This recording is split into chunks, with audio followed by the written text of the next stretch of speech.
Have you ever thought about the great societies of the past? These incredible civilizations that built empires, created amazing things, and then just vanished?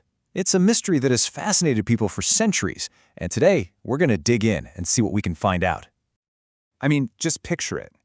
Deep in the jungles of Southeast Asia, you have the Khmer Empire building these massive, breathtaking temples like Angkor Wat. Or think about the Mayan cities in Central America.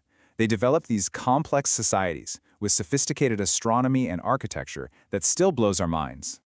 And then, suddenly, the record goes quiet. The cities, once teeming with life, are abandoned. The temples get swallowed by the jungle. Entire ways of life just disappear. And a lot of the time this happens so fast, it's left archaeologists and historians scratching their heads ever since. So what happened? That's the big question, isn't it? Was it some huge, catastrophic event that wiped them out? Or was it more of a slow, painful decline? Maybe something else entirely. To figure it out, we've got to follow the clues they left behind. So let's start our investigation with the leading theories, the usual suspects, you could say. When archaeologists are digging through the ruins of a lost civilization, there are a few common culprits that tend to show up time and time again. First thing to know is that not all collapses are the same. Some are incredibly sudden, a spectacular catastrophe. A great example is the ancient Egyptian city of Thonis Heracleion. About 1,200 years ago, it literally sank into the sea after some massive earthquakes, gone in an instant. But others are more of a slow burn, a gradual decline over centuries, like what happened to the cities in the Indus Valley. Understanding that difference is really key to solving each of these unique historical mysteries. And it's almost never just one single thing. Often, these factors all pile on top of each other, creating a kind of domino effect. Take Easter Island. The evidence suggests they had crop failures, which led to food shortages. And what happens then? Different clans started fighting each other to control the few resources that were left. So you have famine and warfare feeding each other, and it leads to this terrible population crash. See? It's complicated. The Late Bronze Age is a perfect example of a total system collapse. Back then, you had this highly interconnected world of powerful empires like the Hittites and the Mycenaeans, but right around 1200 BC, the whole network just came apart at the seams. And look how fast it happened. Within a tiny window of just 40 to 50 years, almost every major city in the eastern Mediterranean was destroyed. It was a perfect storm of drought, famine, war, the whole shebang. It brought an entire era to a screeching, violent halt. Climate change can also be this slow, grinding force that wears a civilization down. Look at the Indus Valley Civilization, one of the world's first urban cultures. New research is showing that its decline was likely kickstarted by a drop in rainfall. Now, a 15% drop might not sound like a disaster, but imagine that playing out as a series of brutal droughts, some lasting for over 85 years. For a society built on agriculture, that would have been absolutely crippling, generation after generation. So a lot of the evidence points to these complex regional causes. But what if there's a bigger picture we're missing? Recently, a much more dramatic, and let's be honest, controversial theory has really captured the public's imagination.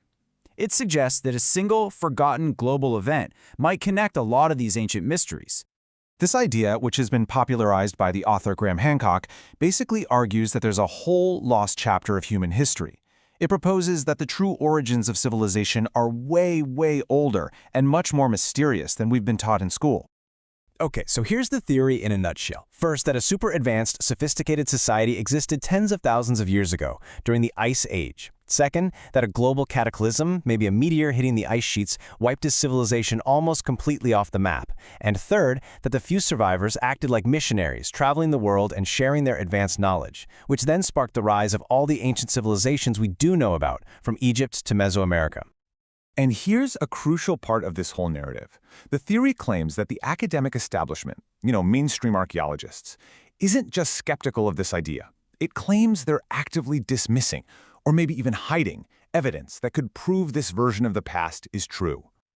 Well, as you can imagine, this has kicked off a pretty fierce debate. And to really understand what's going on, we have to look at the very fundamental disagreement here over what actually counts as evidence and how we should even approach studying the deep past. So critics in the scientific community have a term for this: pseudo-archaeology. They use it to describe theories that, in their view, are presented as science but don't follow the same rules. The argument is that, while it might look and sound scientific, it doesn't hold up to the same rigorous standards of proof that their field requires. And the pushback from the academic world has been pretty strong. The Society for American Archaeology, which is the biggest professional organization of its kind in the Americas, actually sent a letter to Netflix about the Ancient Apocalypse series. They argued that it misrepresents their work and asked for the show to be reclassified from a documentary into science fiction. This chart really gets to the heart of the different methods. Mainstream archaeology, by and large, builds its theories from the ground up. It demands physical, verifiable evidence from a dig site before it makes a big claim. The alternative theory often works from the top down. It connects myths, legends, and architectural similarities from all over the world to support one big global story. So when an archaeologist sees a lack of evidence for an Ice Age civilization and says, I'm skeptical, a proponent of the theory sees that same lack of evidence and says, aha, that's proof of a cover-up. But you know, for all our science and for all the different theories, the honest truth is that some of these mysteries just seem built to last. For a lot of these lost civilizations, that final chapter of their story, well, it remains unwritten. I mean, just look at the lost colony of Roanoke. It's the perfect haunting example. In 1590, the governor, John White, sails back to his settlement in North America, and it's just empty. All 115 colonists, his whole family included, are gone. The only thing they left behind was this one single word carved into a post. It pointed to a nearby island, but no one ever found a single trace of them there. It's a clue that leads absolutely nowhere. Now, some lost civilizations did leave us a bit more to go on. The people of the Indus Valley, for example. They left behind thousands of little artifacts inscribed with their own unique, really beautiful script. Their stories are literally written down, just waiting for us to figure them out. And that's the final nagging thought, isn't it?